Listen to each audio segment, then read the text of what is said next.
Good afternoon student. SST के online class में आपका स्वागत है। आज हम लोग इतिहास में फर्स्ट चैप्टर यूरोप में राष्ट्रवाद का उदय या निर्माण पढ़ेंगे। ये इतिहास का फर्स्ट चैप्टर है। ठीक है बच्चों, देखिए किसी भी देश में राष्ट्रवाद का उदय तब होता है जब वहाँ की जनता अपने स्वार्थ, अपने निजी भावों, अपने निजी कार्यों को छोड़कर देश के लिए, अपने समाज के लिए सोचने लगती है और वहाँ की जो राजतंत्र है या शासन है या शासन सत्ता है वो निरंकुश या तानाशाही हो जाती है।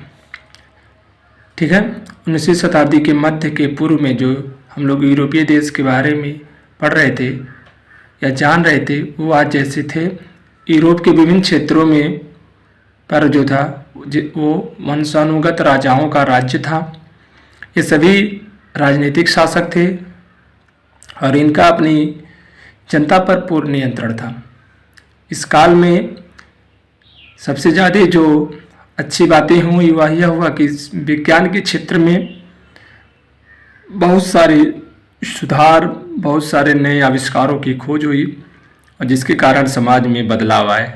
उसमें आपका छापे खाने का आविष्कार, यूरोप से भारत, यूरोप से एशिया आने के समुद्री मार्गों की खोज और बहुत सारी खोजें ऐसे हो सकती हैं। जिस चीज़ की चर्चा कर रहे हैं ये हमारे यहाँ सबसे ज़्यादा इम्पोर्टेंट है फ्रांस की क्रांति। 1848 ईस्वी में फ्रांसीसी कलाकार फ्रेडरिक सरियू ने एक चित्र बनाया और वह चित्र की 4 श्रृंखला थी। इस श्रृंखला में सरियू ने अपने सपनों का एक संसार रचा जो उनके शब्दों में जनतांत्रिक और सामाजिक गणतंत्रों से मिलकर बना था। इन चित्रों की पहली बार जो प्रकाशन या प्रकाशित हुआ वो 1848 में हुआ। चित्र में दिखाया गया है, इस चित्र में दिखाया गया है कि चित्र में सबसे पहले यूरोप में अमेरिका के लोगों को प्रदर्शित किया। इसमें सभी सामाजिक वर्गों और वर्गों के उम्र की स्त्रियों पुरुषों को लंबी कतार में स्वतंत्रता की प्रतिमा का वंदन करते दिखाया गया। इसमें एक स्वतंत्रता का प्रतिमा दिखाया गया है जिसे स्त्री बताया गया है। फ्रांस की क्रांति या अन्य क्रांतियों में जो स्वतंत्रता का मूर्ति या स्वतंत्रता का रूप दिखाया जाता था उसे एक स्त्री माना जाता था। अमेरिका को क्यों दिखाया गया? क्योंकि अमेरिका बहुत जल्द ही ब्रिटेन की उपनिवेशों से आज़ाद हो गया था और उसने अपने आप को स्वतंत्र कर लिया था। फ्रांसीसी क्रांति मैंने बताया, फ्रांसीसी क्रांति के काल में फ्रांसीसी कलाकार जो थे वो स्वतंत्रता को एक स्त्री मानकर उसका चित्रित करते थे। स्वतंत्रता के प्रतिमा के हाथ में एक ज्ञानोदय की मशाल थी जबकि दूसरे हाथों में मानव के घोषणा या मानव के अधिकारों के घोषणा पत्र था। मशाल क्या? अंधकार से उजाले की तरफ रास्ता दिखाने के लिए एक ज्ञान का मशाल था और ये दूसरे हाथों में जो मनुष्य के अधिकार होते हैं, जो जन्मजात मनुष्य जैसे ही संसार में जन्म लेता है उसको जो राज्य से, उसके देश से, उसे संविधान से जो अधिकार प्राप्त होते हैं उन अधिकारों की चर्चा भी उस मानव के जो घोषणा पत्र था उसमें किया गया। प्रतिमा के सामने ही भूमि पर निरंकुश संस्थानों के टूटे फूटे अवशेष मिले थे और इसमें यह दिखाया था कि स्वतंत्रता की देवी के सामने जो राजतंत्र है या निरंकुश शासन तंत्र है उसका भी नहीं चलता और उसके द्वारा बनाए गए बड़े से बड़े मजबूत महल और सब सारे ध्वस्त हो चुके हैं। सरियू ने इसे कल्पना मार्ग के रूप में दिखाया है और विश्व के अलग अलग राष्ट्रों के समूह में इसे विभाजित किया है जिनकी पहचान उनकी वेशभूषा, उनके खान पान, उनके रहन सहन, उनके कपड़ों, उनके प्रतीकों के से जाना और पहचाना जाता है। ठीक है बच्चों, इस चित्र में विभिन्न देशों के जुलूसों का नेतृत्व संयुक्त राज्य अमेरिका और स्विट्जरलैंड कर रहे थे जो अब तक राष्ट्रीय राज्य बन चुके थे। क्यों कर रहे थे? मैंने अभी बताया कि स्विट्जरलैंड और अमेरिका में जो ब्रिटेन के उपनिवेश थे उनसे ये आज़ादी हो चुके थे और विश्व को पहला संविधान भी आपके अमेरिका ने ही दिया था। फ्रांस की पहचान उसके क्रांतिकारी ध्वजा से या ध्वज से की जा सकती है जो अभी हाल में ही धीरे धीरे करके प्रतिमा के पास पहुंचा है। यानी इसका मतलब ये है कि अब फ्रांस में भी राष्ट्रवाद का उदय हो चुका है। ठीक उसके पीछे जर्मनी देश के लोग हैं और फ्रांस के पीछे जर्मनी के भी 2 लोग हैं जो अपने हाथों में काला, लाल और सुनहरा ध्वज लिए। यानी जर्मनी भी धीरे धीरे राष्ट्रभक्ति या राष्ट्रवाद की भावना जागृत हो रही। यह विचित्र अवधारणा है। शरीर द्वारा निर्मित चित्रों की श्रृंखला में जर्मनी राष्ट्र के लोग संयुक्त राष्ट्र में सम्मिलित नहीं थे। यानी संयुक्त राष्ट्र की जो सभा है या संयुक्त राष्ट्र की जो एक चित्र है उस चित्र में ये लोग सम्मिलित नहीं थे, इसे शरीर ने नहीं बनाया था।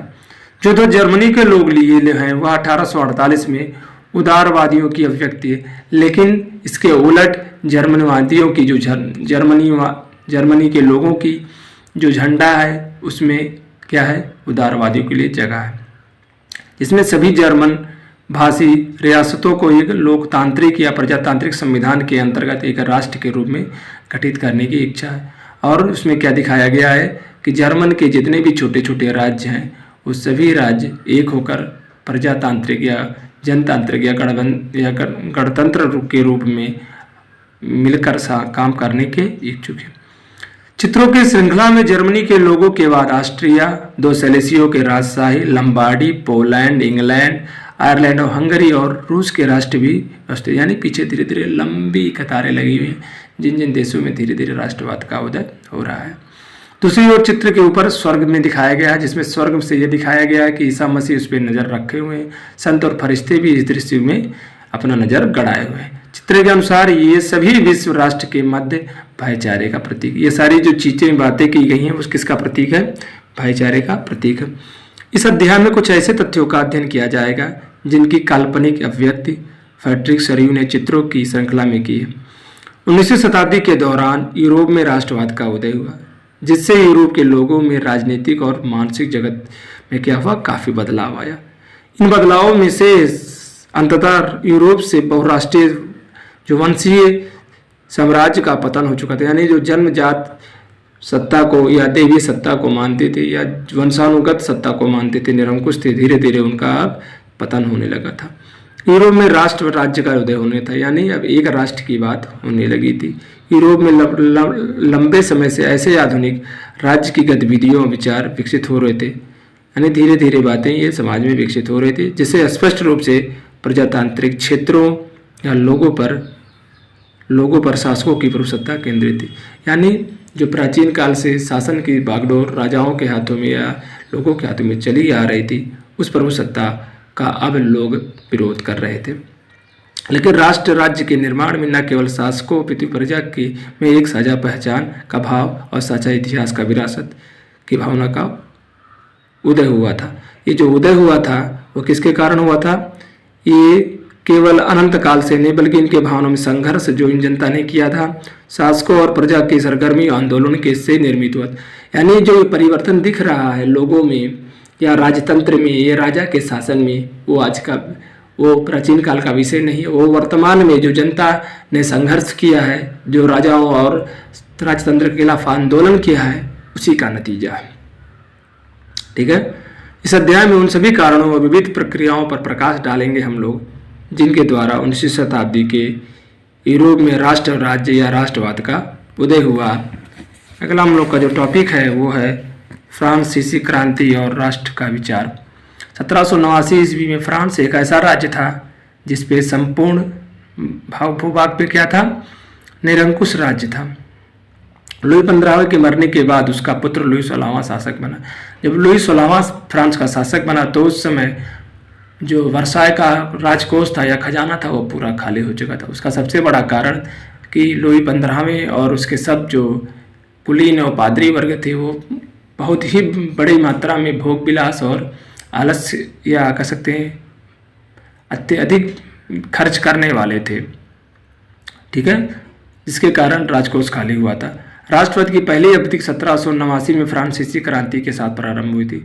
फ्रांसीसी क्रांति द्वारा जो राजनीतिक और संवैधानिक बदलाव हुए, उसके बाद प्रभुसत्ता राजतंत्र या राजा के हाथ से निकलकर सीधे कहाँ आ गई, फ्रांसीसी नागरिकों के समूह या लोगों के हाथ में आ गई। क्रांति के पश्चात यह घोषणा की गई कि अब लोगों द्वारा संवैधानिक संगठन का गठन होगा और वही इसकी नीति और नियम को तय करेंगे।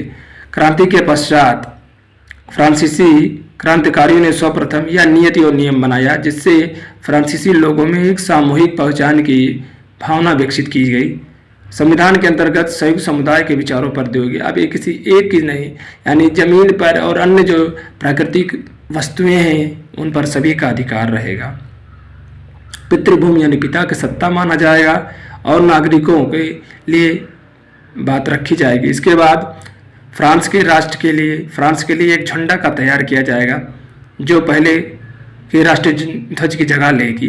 भूमि संपत्ति अधिकारियों को इसलिए नियुक्त किया गया कि वहाँ नागरिकों द्वारा दी जाने लगी, जिसका नाम बदलकर नेशनल असेंबली रख दिया गया। संविधान के अंतर्गत केंद्रीय प्रशासनिक व्यवस्था को लागू किया और अपने क्षेत्रों में रहने वाले सभी नागरिकों को समान कानून और अधिकार दिए जाने की बात की जाने लगी। फ्रांस के राष्ट्र के अंतर्गत आंतरिक और आयात शुल्क समाप्त कर दिए गए, यानी जो फ्रांस के भिन्न भिन्न राज्यों में, भिन्न भिन्न शहरों में अलग अलग आयात निर्यात के शुल्क थे उसको समाप्त कर दिया गया। नापने की जो अलग अलग प्रणाली थी, नाप तौल प्रणाली, उसको समाप्त कर दिया गया और एक नाप तौल प्रणाली लागू की गई। क्षेत्रीय बोलियों को धीरे धीरे हतोत्साहित किया जाने लगा और पेरिस के आसपास बोली जाने वाली फ्रेंच भाषा को फ्रांस की राष्ट्रीय भाषा मान लिया गया। इस तरह सभी शक्तियों को एक हाथों में केंद्रित न होने के बजाय इसका विभाजन कर दिया गया और इस तरीके से फ्रांस में संवैधानिक राजतंत्र की नींव पड़ गई। ठीक है, अगला है, क्रांतिकारियों ने यह भी घोषणा की कि वह यूरोप के नागरिकों को निरंकुश शासकों से स्वतंत्र कराएंगे।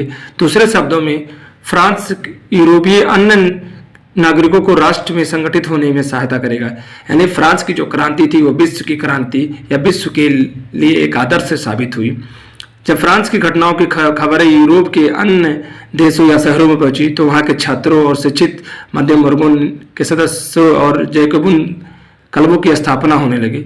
उनकी गतिविधियों और अभियानों ने वहां की फ्रेंच सेनाओं के लिए रास्ता तैयार किया, जिसके द्वारा 1790 ईस्वी के दशक तक इटली, स्विट्जरलैंड, बेल्जियम और आयरलैंड के बड़े क्षेत्रों में सेना ने प्रवेश कर दिया। यानी फ्रांसीसियों की बातों को, फ्रांसीसी के विचारों को इन देशों में भी लोगों ने मानने लगे। क्रांतिकारी युद्ध शुरू हो गए। साथ ही फ्रांसीसी सेनाएं राष्ट्रवाद के नारों के साथ विदेशों में अपनी सत्ता फैलाने लगी।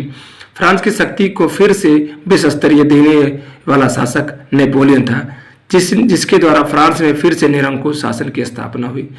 नेपोलियन ने